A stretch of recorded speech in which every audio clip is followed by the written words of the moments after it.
Mayo Clinic presents the Always On EM podcast, hosted by Alex Finch and Venk Bellamkonda. Everyone, welcome to Always On EM. My name is Venk Bellamkonda. And I'm Alex Finch. We're really excited to have a person who is new to Mayo for us, at least in the last couple of years, but really is not new to medicine. And in fact, it's just a wonderful person. Alex, I don't know how you feel, but when he walks into the resuscitation room, I just feel that the patients are going to get great care. I was actually just saying this the other night on a night shift. Dr. Turay came to see one of our patients at Sign Out, and the whole team was so excited to see you. And the oncoming consultant just said, when Dr. Turay's here, I know it's going to be a great night where our patients get the best care. And so that's what the whole ED says when you walk through. So thank you for your service to our patients and everything you do. And for the listeners who probably don't know who Dr. Turay is, he's an associate professor of surgery and consultant or attending physician here in the Division of Trauma, Critical Care, and General Surgery. David completed surgical residency at Loma Linda University before doing fellowship training at Massachusetts General Hospital. I think somewhere in there you got 2 PhDs as well. I did get a PhD. Just one. Just the one PhD? Okay. Just the one PhD, exactly. He's exceeding me by a huge margin. He's held many titles in his career, including Division Chief of Trauma and Acute Care Surgery at Loma Linda University, as well as Medical Director of the Surgical ICU there. Currently, he's Chair of Healthcare Quality for Mayo's Department of Surgery. He's received several recognitions for his teaching, including Clinical Teacher of the Year Award at Loma Linda. And in his short time here at Mayo Clinic, he's already received one of the prestigious Teacher of the Year Awards from the Mayo Residents and Fellows Association. He's mentored many before and mentoring several stars in surgical specialties and other specialties here at Mayo Clinic and other institutions. And as you may have guessed, from someone as educated and accomplished as Dr. Turay has been, he has nearly 50 peer-reviewed publications to his credit. But more than any of these achievements, as we've mentioned, he's just an incredible person all day, all night. He's always a kind person to see in our patient rooms. And that's the highest honor, I think, that we can bestow upon him. And so thank you so much for joining us. We're really excited to have you on the show, David. Well, thank you, gentlemen. Thank you for the kind words. And, hearing that, I say to myself, boy, I wish my grandmother was here to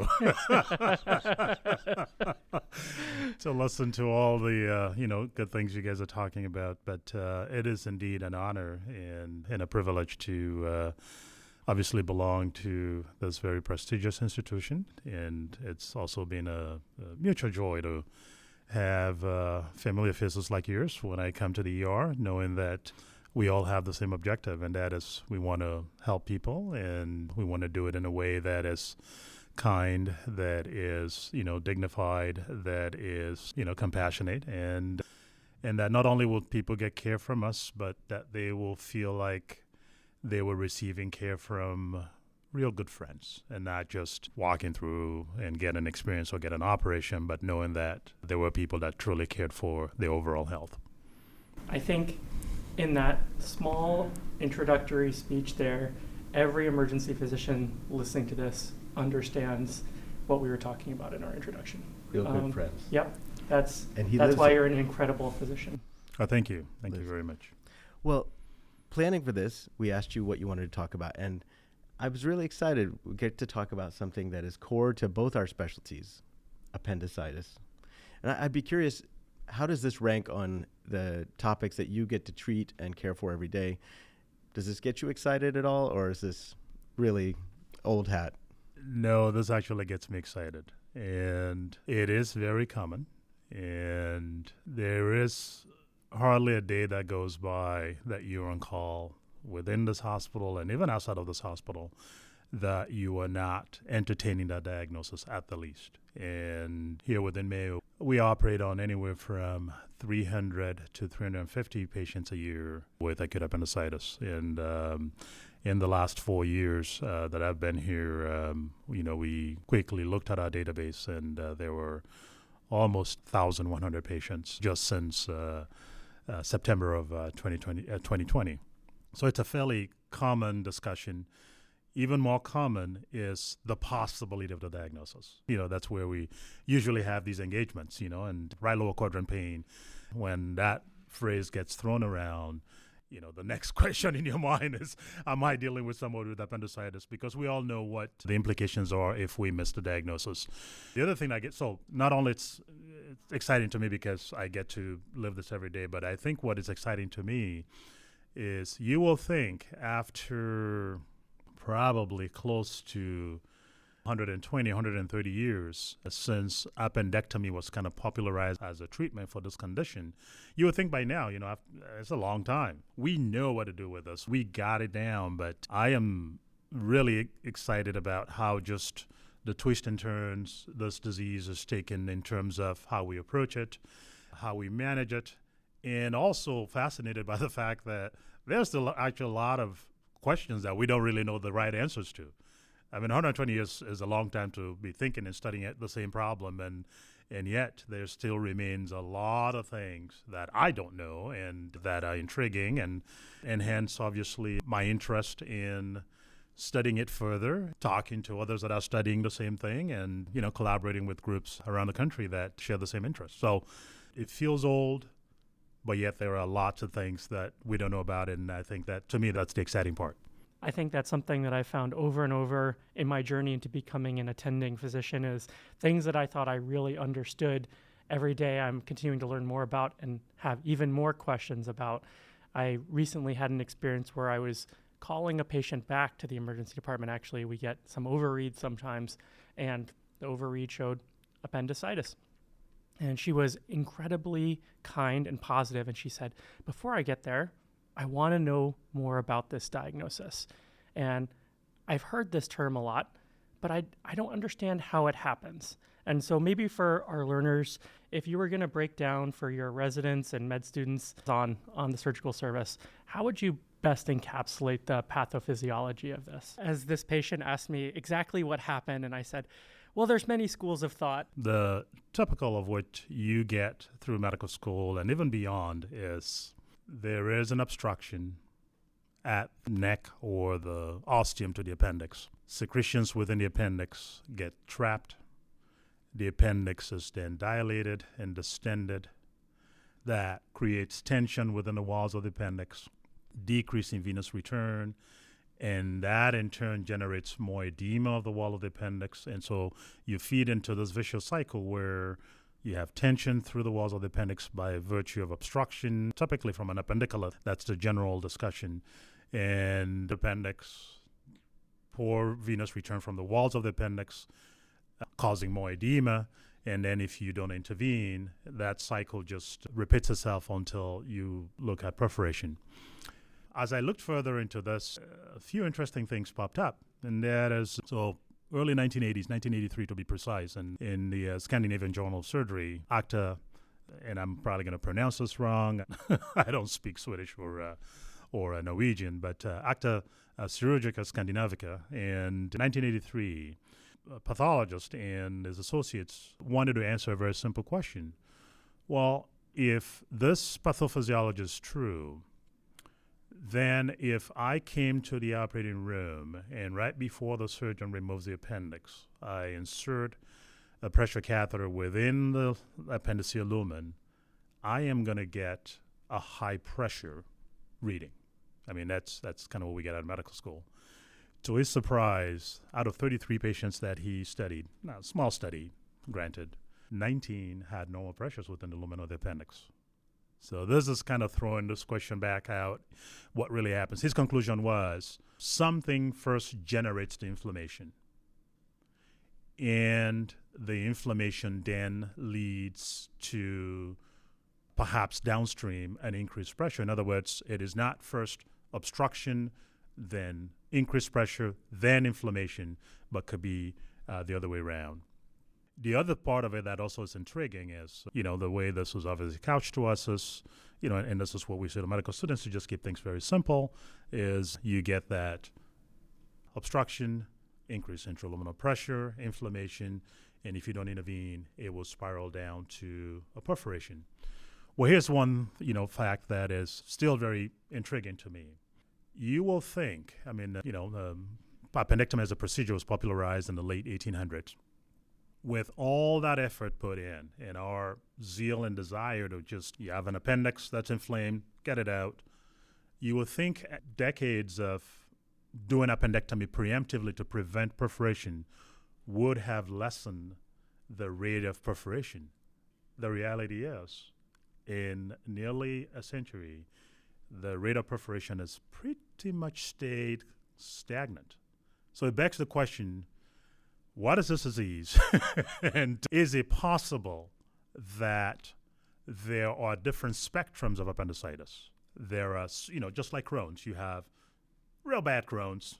You got bleeding, diarrhea, abdominal pain, you lose weight, and if you don't put them right away and stabilize them on, modulatory medications, steroids, etc., they will develop severe complications. And then you have Crohn's where, mild symptoms. They live with it for a very long time. They do well, sometimes with just basic lifestyle modifications without really severe disease. Maybe that's what appendicitis also is. Not really sure, and that really gets me very excited because, again, I think it creates that opportunity to learn further and know more. And so it's one of those diagnoses that, you get through the first few days of surgery lecture in medical school, like, oh, I know this, I get this down. And now, decades later, I'm still thinking, I'm not really sure I know exactly what this is. So that is exciting, yeah. That's really incredible. And to be totally honest, in speaking, when I called that patient back, they shared, I've had odd pain in this area for many years, and it's been on and off, and I've had GI workups, and I've always wondered, could I have something chronic? But appendicitis is an acute thing. And this question was imposed on me. Is this an acute process? Is it a spectrum of disease? And what I said was, the general surgeon will be able to answer all of these questions. Well, maybe piggybacking on that, you mentioned the appendicolith as being one and maybe the mainstream potential thought. But that makes me think there are others that are on your differential as potential causes or nidus for this. Are you thinking tumor or polyps? What else outside of appendicoliths can trigger this cascade? That is a very good question. The general thought, obviously, is appendicolith is not the only. In fact, appendicolith is associated with appendicitis in less than half of the cases. The others, we don't really have a very clear understanding. We think early on in life, it is likely that things, because, Peyer's patches are very robust in immune follicles around the appendix, within the meso and within even just the wall of the appendix is much more robust in early infancy. So perhaps maybe hyperplasia or reactive growth in lymphoid tissue around the appendix may be the predisposing factor in appendicitis in children. Certainly tumors can be implicated in appendicitis. The general thought has been about 1% of all appendiceal specimens that we remove at surgery will contain some form of tumor. The two most common obviously being adenocarcinoma or carcinoid tumors. That incidence of roughly 1% has actually been growing over the last couple of decades to a point now where it's driving us back to reconsider what we do with non-operative management. And I know probably we will get there at some point in our discussion. So a malignancy certainly could be implicated. Whether it is the inciting factor or not, that still remains to be really, really proven, but certainly at least 1%, perhaps more, slightly more than 1% of all appendiceal specimens will contain some form of neoplasia, some being malignant. So lymphoid hyperplasia or growth can probably predispose to that. As I mentioned earlier, there's a lot of opportunity to learn this and understand it better. But appendicolith is only implicated in slightly less than half of all cases of appendicitis, leaving us opportunity to question other pathophysiologists that may predispose to that.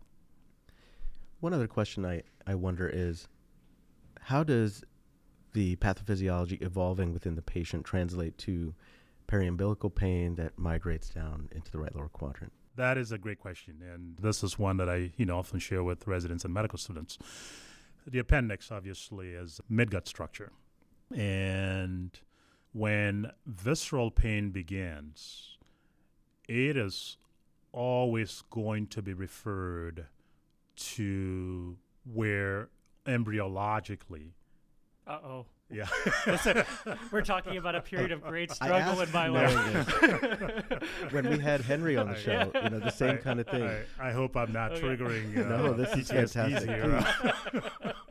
We've already heard Pyre's patches. Yeah. So those are the phases of medical school that we all will wish we could just put behind us. And let's just do the fun stuff. Yeah. And that is. No, I'm excited. I'm learning. But yes, embryology is intimately tied to how visceral pain is manifested. When we have surgical pathologies, or any pathology for that matter, that will evoke visceral pain, that pain is always going to be referred initially to the embryologic origin or anatomic section of where that organ originated. For example, foregut structures, distal esophagus, stomach, pancreas, and gallbladder. The pain is going to be in the epigastrium, upper abdomen. Midgut structures tend to be referred in the mid-abdomen or the mesogastrium, and that will include distal duodenum, the small bowel, obviously, the appendix, which is a midgut structure, etc. When the pain is beginning, it will be referred there. And obviously hindgut structures, left colon, etc., diverticulitis, that pain is in the lower abdomen, kind of the hypogastrium, if I may use that word.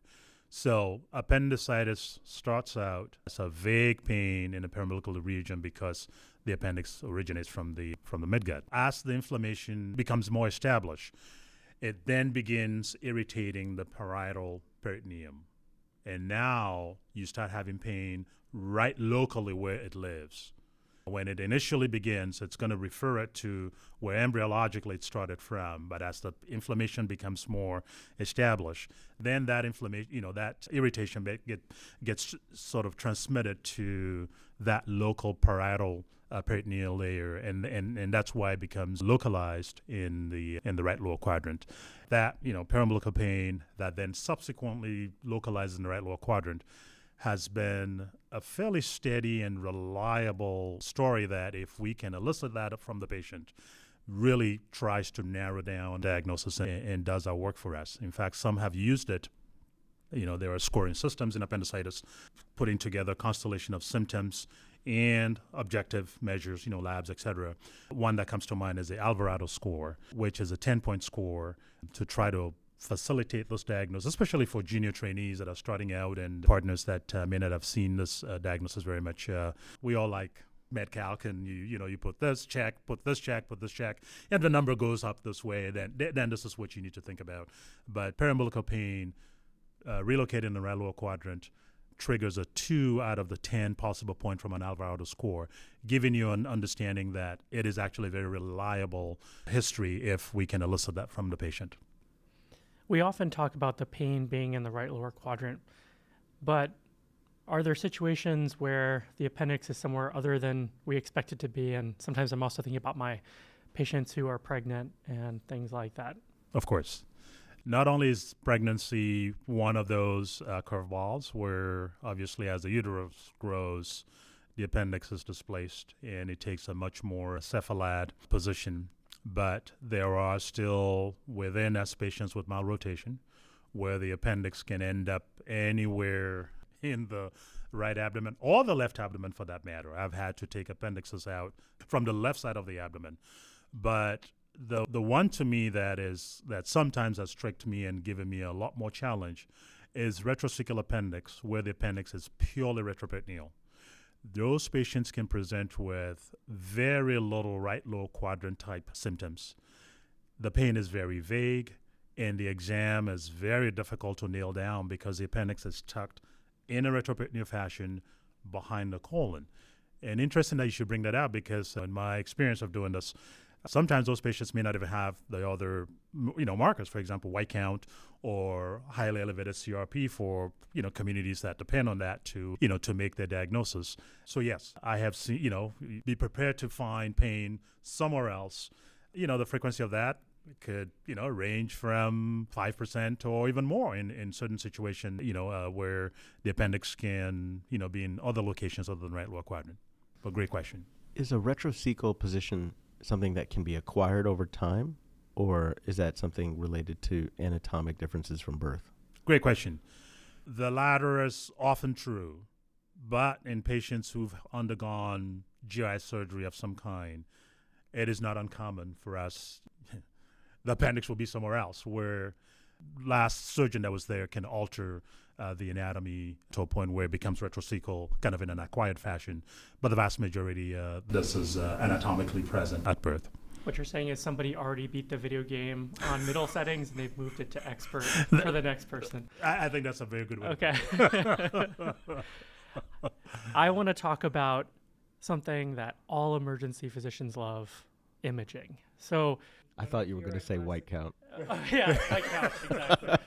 So I have a story that either sounds classic or doesn't. Some proportion of these patients are going to get some imaging. And I think the options that I have are ultrasound, CT, and MRI.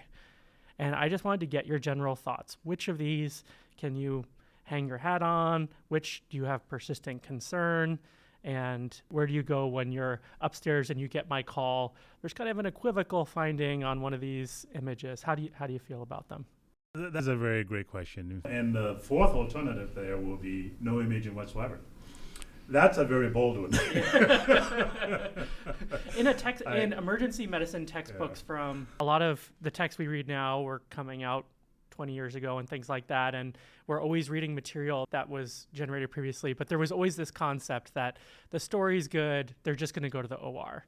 But I wouldn't want to necessarily take someone to the OR with no information, and so that, I don't know. Absolutely. I'll start with the last one that I mentioned, and that is no imaging whatsoever. Could there be a role to still make the diagnosis without any imaging at all? I think there is. And which patient fits that criteria? If it's a male, the story is very typical. 24, 48 hours of symptoms. Started gradually, vague, maybe became more pronounced in the periumbilical region. And of symptomatology, the one that has been very consistent is anorexia. Most publications will put out that about 90% of patients with appendicitis will have some degree of anorexia. And so if they're hungry, you have to really rethink your diagnosis, or at least be cautious about it. And the pain subsequently localizes in the right lower quadrant. And then you get the other markers, white count is high, CRP is high, etc. And you can elicit classic McBurney point tenderness in the right lower quadrant. In a male, I think if you pick up the phone and call one of us and lay it out that way, I think most of us will say, let us move forward. Imaging is probably not going to change very much. And the reality is, even if the imaging came back kind of, usually they will read some stranding, but not typical, I think most of us will say that appendix probably needs to come out regardless. So I think in a classical story, in a male with a couple other objective findings corroborating that, you can actually skip imaging. Now, when it comes to imaging, I think you have to ask yourself your question, what is the easiest for me to get? Hard these days to dissociate ourselves from cost of things, but easiest, reliable, reproducible, cost-effective, and quicker. In busy centers, here we're awash with resources. And in some hospitals, it is not easy to get a CAT scan because there are so many competing diagnoses for very limited resources. I think then you have to be very creative. If you have an ED colleague who is very versed in ultrasonography and you're trying to do this at 2 a.m, they have to call the tech from home, to come in and get the CT primed, or they have strokes and other emergencies waiting for that same resource. I say get an ultrasound and move forward. So I think you have to consider what your local resources are. Obviously, you and I practice in a place where we're blessed with lots of resources, and I think there's probably room to adapt on that. But in Europe, a lot of the diagnosis for appendicitis is made with ultrasonography. And just like anything else, the more of it you do, the more comfortable you get with it. You get a non-compressible tubular structure in the right lower quadrant for a story that kind of fits like this, and the dimensions meet the profile. I think most of us will accept it as good enough, and we're going to proceed with surgery, even with ultrasonography. Having said that, CT scan has a high sensitivity. MR becomes, and so CT, perhaps call it gold standard, highest sensitivity, is a study that hopefully settles all that questioning. The patients that we start thinking about MR and are patients who exposure to radiation could mean something vis-a-vis the pregnant patient. I think in those, it's considering MR as your go-to test to really put the diagnosis to rest, I think is very useful. And I think some pediatric EDs and pediatric hospitals will also go from ultrasound to MR. At least they used to when I was exploring that. And this is an area that we've done some looking at Mayo's ultrasound ability to diagnose appendicitis. And just to put it out there, I think everyone should get familiar with their own center, because we have such great access to CT that we've seen that year over year use of ultrasound for this is going down. And that means our techs are getting less and less experience, to your point, David, about knowing how accurate they will be. But back in 2010 and 11, we began collecting some data about ultrasound accuracy here in radiology at Mayo in Rochester, and we published in 2014. And at that time, ultrasound were visualizing the appendix accurately about 30% of the times it was ordered. So 70% of the time they didn't have enough data to answer one way or the other. But when they did see it, they were 100% accurate when we looked at path reports and downstream follow-up. So anyway, I'll put a link to that article in the show notes. And then we also talk about in there that when people are reading studies on ultrasound for appendix, you have to wonder, what do they do with inconclusive and non-visualized appendix? How do they include or exclude that from the calculation? And so when we excluded incompletely visualized appendices from our 2x2 table, we got 100% sensitivity, 100% specificity.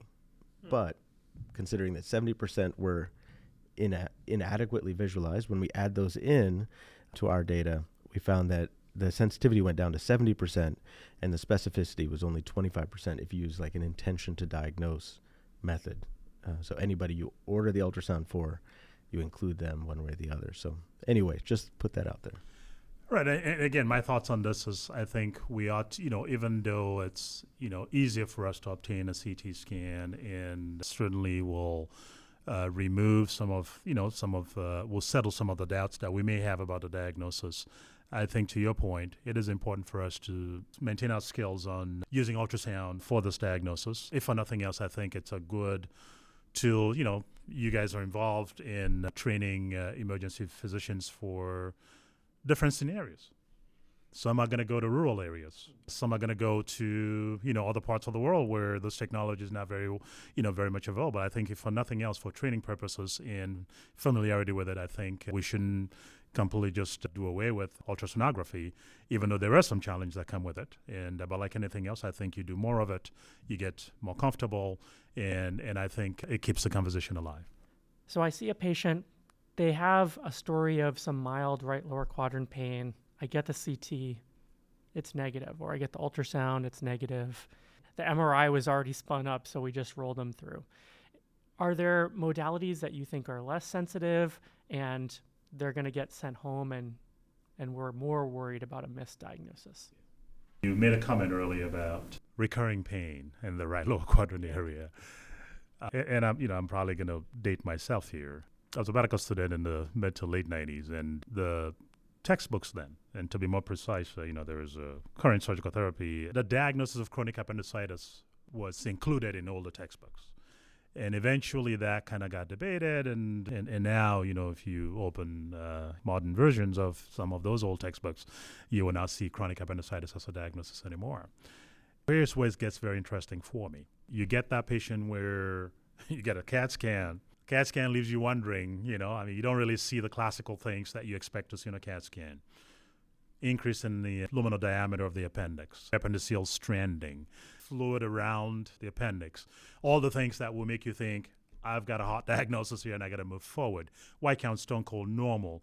The exam is a little bit equivocal, or sometimes, depending on who the examiner is, it varies. Yeah, the resident comes in like, nothing, I see nothing.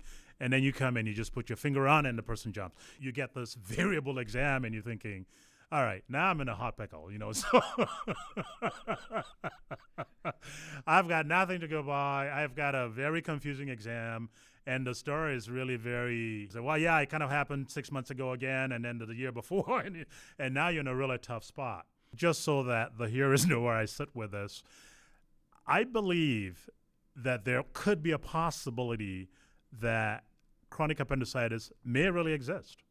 Again, I'm cautiously putting this out there because I know this is controversial at the least within the surgical world because, if you, going back to the pathophysiology we discussed, if you have this vicious cycle, it is going to end up in perforation no matter what you think. As I told you guys, my doubts about that whole idea is, well, how come we have not seen perforations go from, about 30% nationwide, and that hasn't changed in at least 50 years? That a third of appendixes are going to be perforated. Well, it could be one of several things. One is we may just not be getting to these guys as quick as we think we ought to be getting to them. But the alternative diagnosis could be is not all appendicitis will go to perforation.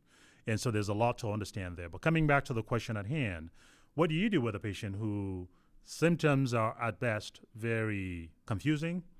The exam is equivocal. It's different depending on the examiner that's examining the patient. Patient gets better. Even more interesting, they don't have all the other classic symptoms, anorexic, etc. What you're left with in that scenario, frankly, is either saying nothing to see, go home. If it gets worse, come back. That's perhaps the most aggressive, I should say, of the options, and I'm using that word aggressive very cautiously. But what most of us within this group and previous centers I've been at, the more conservative way to approach that will be admit them to the hospital, do serial exams, and then there was another diagnostic tool that we didn't talk about, and that is diagnostic laparoscopy. I didn't throw that in. I've tried to order that in the ED, and it doesn't come in the order set. It's under common orders. It's not going to be found in most order sets. It's a special order. So the reason I didn't mention it earlier in diagnostic modalities is if you put a camera to confirm whether you have appendicitis or not, if I poll 10 surgeons, I'm almost certain that perhaps 9 out of 10 will say that appendix is not going to spend another minute in that belly. and so that really defeats the purpose of quote-unquote diagnostic laparoscopy. And I think the thought process obviously is because this is a surgery, or appendectomy itself is a surgery that has such low morbidity and complications, et cetera, most surgeons are willing to just be done with us. We don't have to talk about this again. And if they present with right lower quadrant pain next time, then we know it's something else. But in very difficult scenarios, I think you have the option of serial exams. And if, you allow the patient 24 hours within the hospital to declare themselves. And if they progress, obviously the answer is very easy. You go to surgery. If they do not progress but still remain in the quandary and do not resolve their symptoms completely, I think most of us will say the next logical step is a diagnostic laparoscopy. So I know this is a long answer, but it gives you a sense as to the thought process beyond the ED when these patients come in. I think the scenarios where we'll say to them, go home and call me, I think one has to be very clear. It has to be in a case where you have a very low level of suspicion that this will evolve over time. Otherwise, I think the safest thing will be to keep the patient in the hospital, observe them, give them a period of time at least to declare themselves, and most of us will say at least 24 hours, and then make that decision. For your residents seeing a patient, are there any things that you feel have to be obtained in the history and physical to adequately address this? And one of my attendings when I was a resident, this was anyone under the age of 18 for males needs a testicular exam because they had been fooled by a diagnosis in the past. And I've picked up these types of tricks. And one that you mentioned was, I've always heard of hamburger sign and thinking, is there anorexia or not? I had no idea that it was such a key thing in the history. Are there other things that in the history and physical you really expect that your residents will have obtained? That's a great question. Thank you. I think in addition to the symptomatology that we've talked about, periumbilical pain, insidious onset that then relocalized in the right lower quadrant, and then, and then becomes more intense, and then you can elicit it on exam with focalized peritonitis. The key things often that I will encourage residents to do, try the best you can to tease out other differentials just so we could answer those questions and put them to rest. I think in a female, it is absolutely necessary to get a gynecologic history, all right? Menstrual abnormalities. Where are they in the process of, do they have any possibility of being pregnant? And those are things that unfortunately often get left out. And in both males and females, I think, get at least a gist of urological disorders. Is there hematuria? Is there pain with voiding? Because those are the things that can sometimes throw us in a confusing loop. So, yes, elicit or solicit information regarding to the diagnosis of appendicitis, but also get history pertinent to other differentials that are included in this. And in females, there's a long list, and it's typically tubervariant pathology, uterine abnormalities, etc., and also rule out hernias, torsion, stones, ureteral stones, because those are all part of your differential. So not only get the right history, but also get history related to what are the possibilities this could be. And I'm a big proponent, Alex, of examine the patient. It is very key. I know in this era of technology, we want to just get to the destination right away, but examine the patient. The patient with the imaging back in the waiting room that has a diagnosis, and we call, and somebody says, "What's the exam?" And we say, "We look forward to the exam together." Yeah, no, just kidding. But unfortunate reality these days sometimes. Absolutely. Follow-up question on your point about the exam. I'd love to, if you could take us and our listeners to the bedside with you. The resident has given you a great case for appendicitis. There's some imaging findings that suggest it could be appendicitis. What exam are you doing to confirm that presence? And do you use any of the signs like obturator sign, Rosving's, etc.? Yes. So, great question. Obviously, expose the abdomen. I usually start by asking the patient to take one finger and point for me where the pain is the most intense.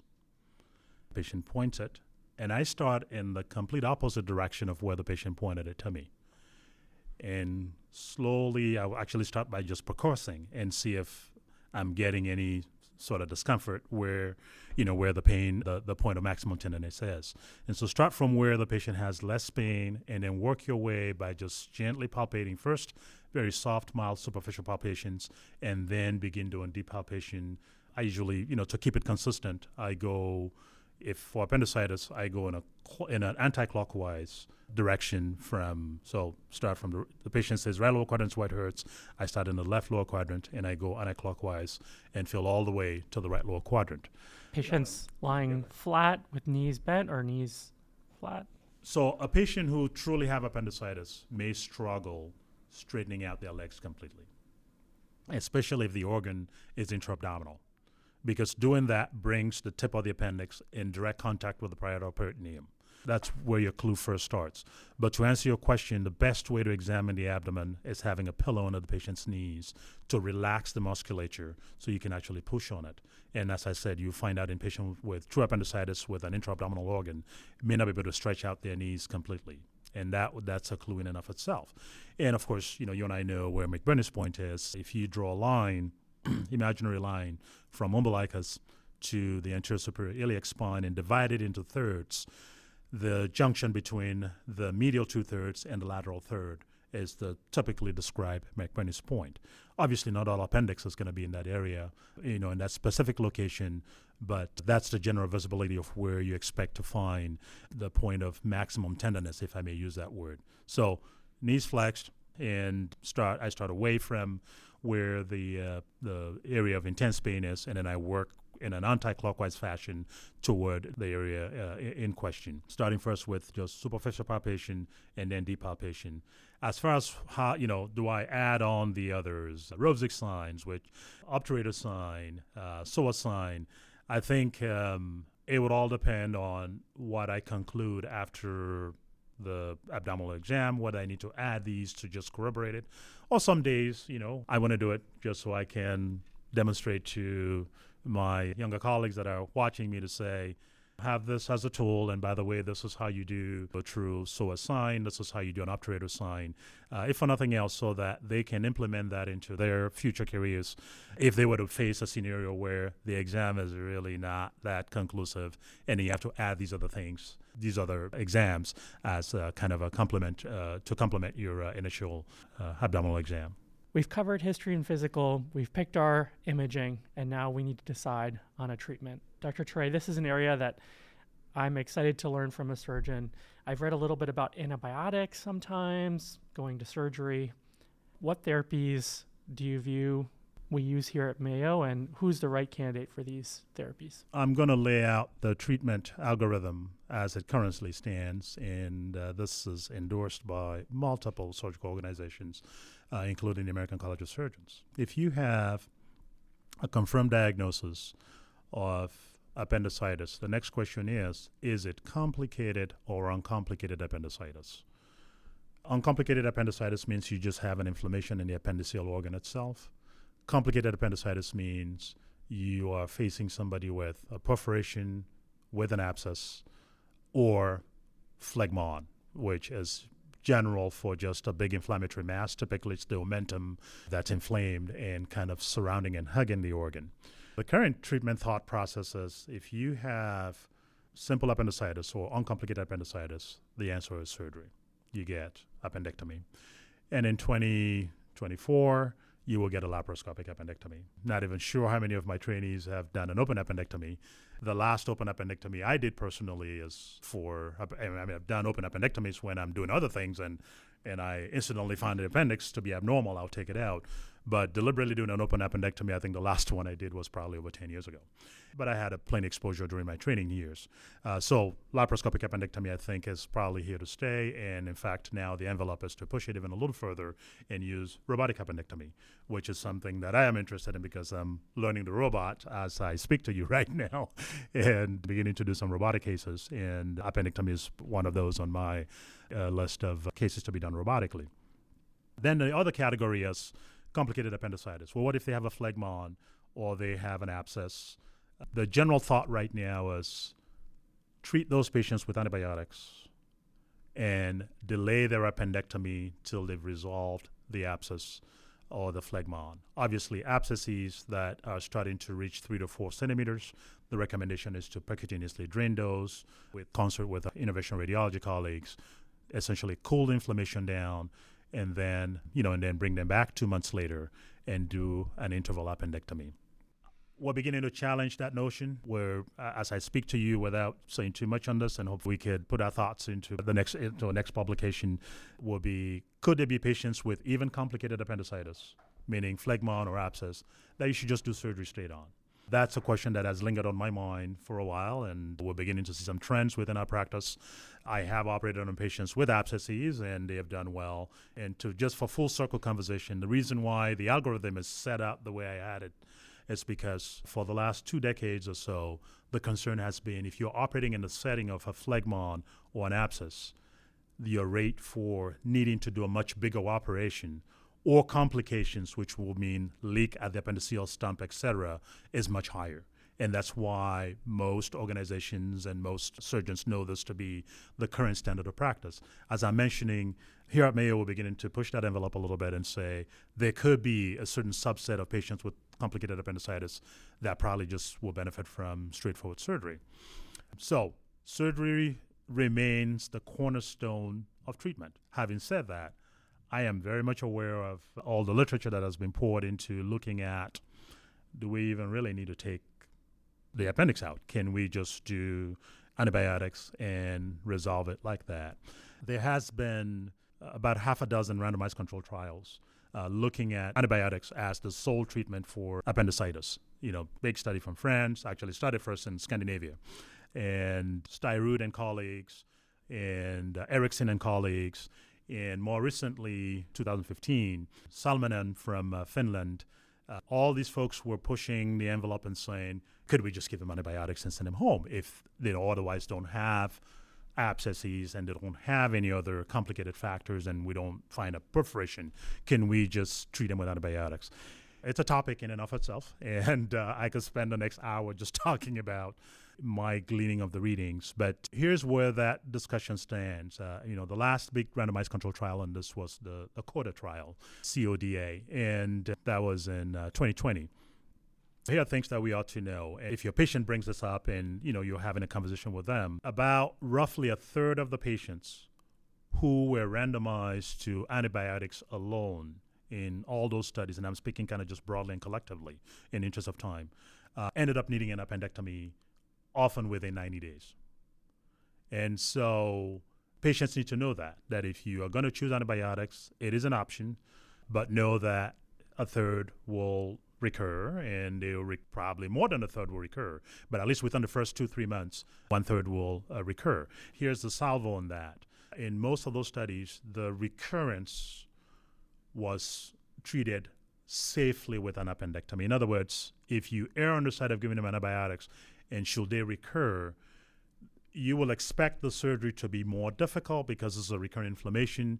And my take on that was, from reading those papers, was the surgery did not seem to be extraordinarily more difficult. So in one way, you could say that is reassuring. But I have to hasten and mention that the gold standard for treating this disease is surgery.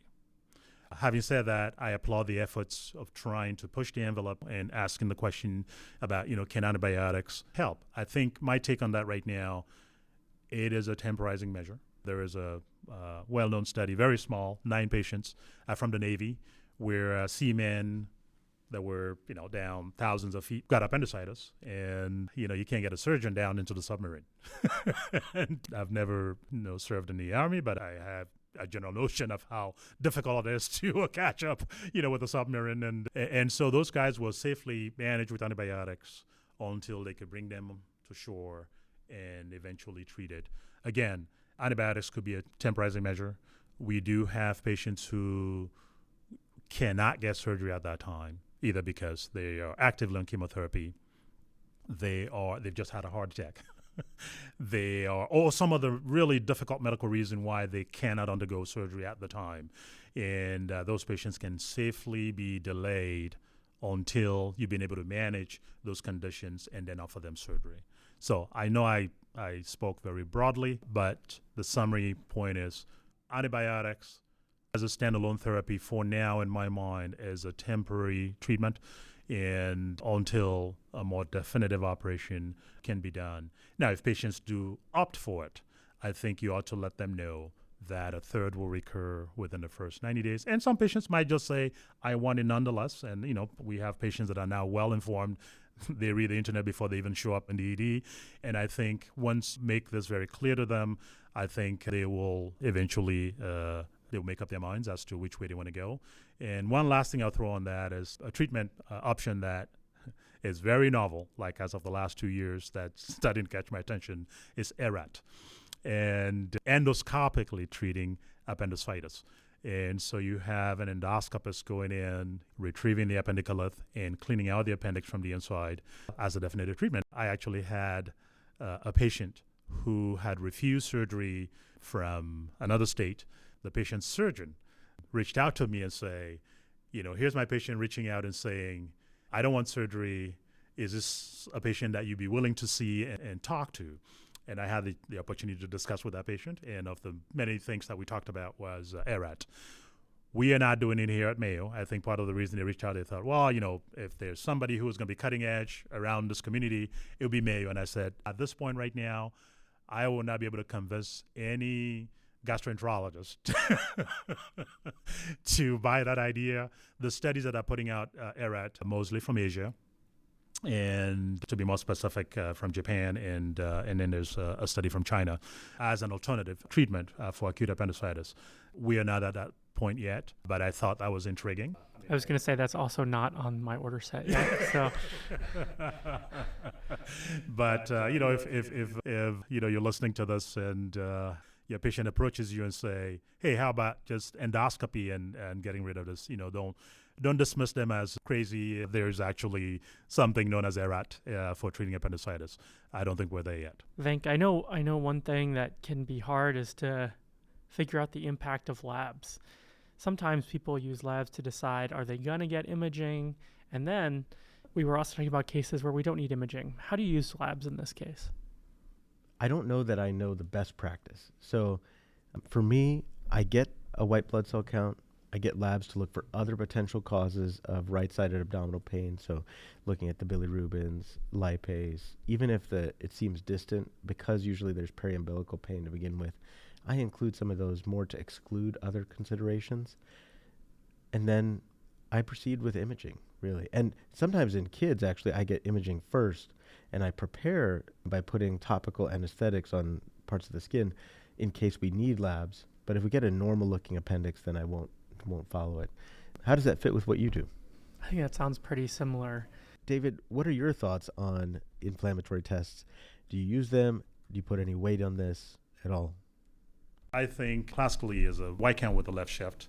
It just helps when it's present. Obviously, I've been in many scenarios with hot raging appendicitis where the white count is stone cold normal. And so when it's there, it's great. When it's not there, I don't think it should make you and I take our foot off the gas. That's really all I'll say. With regards to CRP, because it's such a very promiscuous lab, I struggle with using it, putting a lot of leverage on it. But I know colleagues who probably read European literature know that there's quite a fair amount of emphasis on this. I was in Lisbon in late April, the European Society of Trauma and Emergency Surgery. They had close to half a dozen presentations on appendicitis, and all of them, CRP is very key on their discussions. I say white count. Obviously, in patients who are already in the path of they've perforated, and this is probably one thing I'll add on there. If I see an appendicitis with a white count of approaching 20, I know they've perforated until proven otherwise. That is helpful to me because with or without imaging, I know I'm already standing in front of somebody who has a fairly advanced disease, meaning that's when I put on my fighting gear, and I know this is going to be a fight. And I'll tell the trainee, buckle up. It's not going to be just a sweet appendix. You're going to just staple off and throw in the bag. You're going to actually have to work a little harder here. So white count above or around 20 or higher, they may have already perforated. White count left shift, great.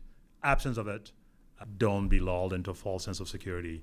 CRP, I would not routinely get it. Having said that, I am aware that, around the world, there are folks that depend on it. That's really all I have to say on that. I don't know of any other lab that will really push me in one direction or another. Yeah. And obviously, intraoperatively, I say if you get there and you're perforated, I make an effort to sample some of the fluid in the abdomen to guide antibiotic, for cultures so I can guide antibiotic, as opposed to empiric all the way through. So culture data, intraoperatively very important. Or a patient that has systemic, that's raging fever, or you're suspecting, other alternative diagnoses. I think culture is pre-op. But otherwise, what I've just mentioned is kind of the way I think through this disease process as far as labs. David, we're coming close to the end of the interview. One of the areas I struggle the most is when I have a pregnant patient who has pain that could be attributable to appendicitis. Maybe it's a little higher up on the abdomen, etc. I've gotten an ultrasound, and the findings might be equivocal. How do you approach these patients? Would you do it differently? What would you do with that call when I consult? Very good question, Venk. The pregnant patient is a tough challenge, surgically speaking. And obviously know that the two most common diagnoses in pregnancy, general surgical diagnosis in pregnancy are appendicitis and cholecystitis. And not only makes it harder to diagnose them, you cannot afford to miss the diagnosis because a missed appendicitis diagnosis in pregnancy could spell more difficult challenges than even the risk of exposing them to surgery and anesthesia and things of that nature. The way I approach them is obviously a very thoughtful and careful physical exam. Then imaging becomes a very, very helpful tool to really try to make sure that I'm not taking somebody to the operating room and exposing them unnecessarily to the risk and exposing the fetus to the risk of anesthesia, et cetera. But my approach will be to get an MRI, of the abdomen. And the MRI is fairly sensitive and in many cases also has a fairly high specificity. And some of this also obviously is dependent on gestational age. I think if I was to find myself in a situation where the history is equivocal, the physical exam really is not satisfying, and the MRI is kind of, shall we say, not as conclusive as I wanted, I think knowing that a misdiagnosis carries such significant risk for the pregnant patient, those are the patients that I think I will subject to a diagnostic laparoscopy. Now, I say that, obviously doing laparoscopy in pregnancy at any gestational age is difficult. Perhaps, for most of us, we'll say the second trimester is the best time to do any kind of laparoscopy in a pregnant patient. You avoid the risks, the teratogenic risks of the first trimester, but the uterus in the second trimester is not so big that it becomes a challenge. So if you're going to consider that, those are the patients that I think you ought to be considering. Do I send them to a center where there's somebody who could do this safely? Yes, surgery could be done at any trimester safely. I think the longer the pregnancy goes, the more incumbent it is for you to send that patient to a place where somebody is very comfortable doing those procedures. And here, thankfully, at Mayo, we could do those procedures safely. And so if your workup is not leading anywhere, including an MRI that's inconclusive, I think if the patient's symptoms are not going away and they're consistent, I think you should consider diagnostic laparoscopy. You've been amazing, and we recognize that you've been incredible on the show. Thank you so much for joining. We have a bunch of listeners who would love to know, do you have any final thoughts or things that we didn't ask you want to share with them? I think you guys have asked some of the very tough questions that I am still grappling with understanding. I think we touched a little bit about each, every phase and aspect of the disease, from pathophysiology to classical symptoms, and obviously raised, I'm sure the listeners know that not every patient will show up with classical symptoms, and typically the symptoms, you have to really just try to synthesize them and make sense out of them. I think the one topic that I will interject in there, and this is probably more for surgically oriented folks, and that is antibiotics versus surgery. If you are grappling with that again, especially in patients that are older than 50, one thing to lay on their minds, especially, you meet that patient who they read something that said you don't have to take the appendix out. Because there is this cautionary publication from actually more than one organization cautioning us that the incidence of malignancy in appendicitis is kind of on the rise, it has given me pause to just say, if you're older, let's just go and take the appendix out because of that caution. And I just thought I needed to throw that out there because, again, our patients are well informed. They are going to be reading lots of things. I think in an older patient, I will encourage them and say, don't even entertain the thought of antibiotics. I think you just need to have your appendix out.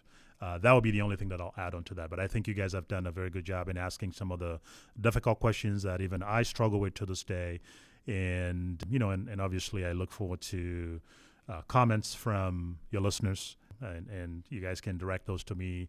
I will be more than delighted to engage any of your listeners nationwide and beyond, that have either specific questions or just want to chat. We can share our mutual agreements and also share our mutual concerns as to the areas in this, what sounds like a very simple diagnosis, but areas that are still very challenging that I am grappling with. And then I'm sure that there are people around the world that are still grappling with some of those questions. Dr. Turay, thank you so much for educating us and all of our listeners today. Thank you for the opportunity to work together here in the emergency department, and seeing your service to our patients is always so inspiring every day. And thank you for the education to our trainees always. I'm looking forward to when I can sneak in the room and watch you teaching. I want to get better. And well, gentlemen, thank you very much. I really appreciate the privilege to sit with you guys and to share my thoughts on this diagnosis that we mutually struggle with. This is Venk jumping in afterwards. I did go through, and when I searched PubMed for articles that have in the title C-reactive protein or CRP and appendicitis, and then I subsetted that for systematic reviews and meta-analyses, I only found one, and this is from 2013, the British Journal of Surgery by Dr. Yu et al. and it's titled Systematic Review and Meta-Analysis of the Diagnostic Accuracy of Procalcitonin, C-reactive protein, and white blood cell count for Suspected Acute Appendicitis. In short, this author group, after searching several databases, identified 7 studies that were included. This translated to about 1,011 suspected cases of appendicitis and then 636 confirmed cases of appendicitis. I won't shortchange you the opportunity to read the paper in more depth, but going to the results, they basically found that when pooling all that data, procalcitonin sensitivity was 33%, specificity of 89%. C-reactive protein sensitivity of 57%, specificity of 87%, and white blood cell count sensitivity of 62% with a specificity of 75%. A area under the curve analysis, or ROC curve, found that CRP had the highest accuracy, followed then by white blood cell count, and then eventually by procalcitonin. They did find that procalcitonin was more accurate in diagnosing complicated appendicitis, but still 62% sensitivity and 94% specificity. These were all older studies, and the individual studies that were included were not really high volumes of evidence or high quality of evidence or high volumes of patients.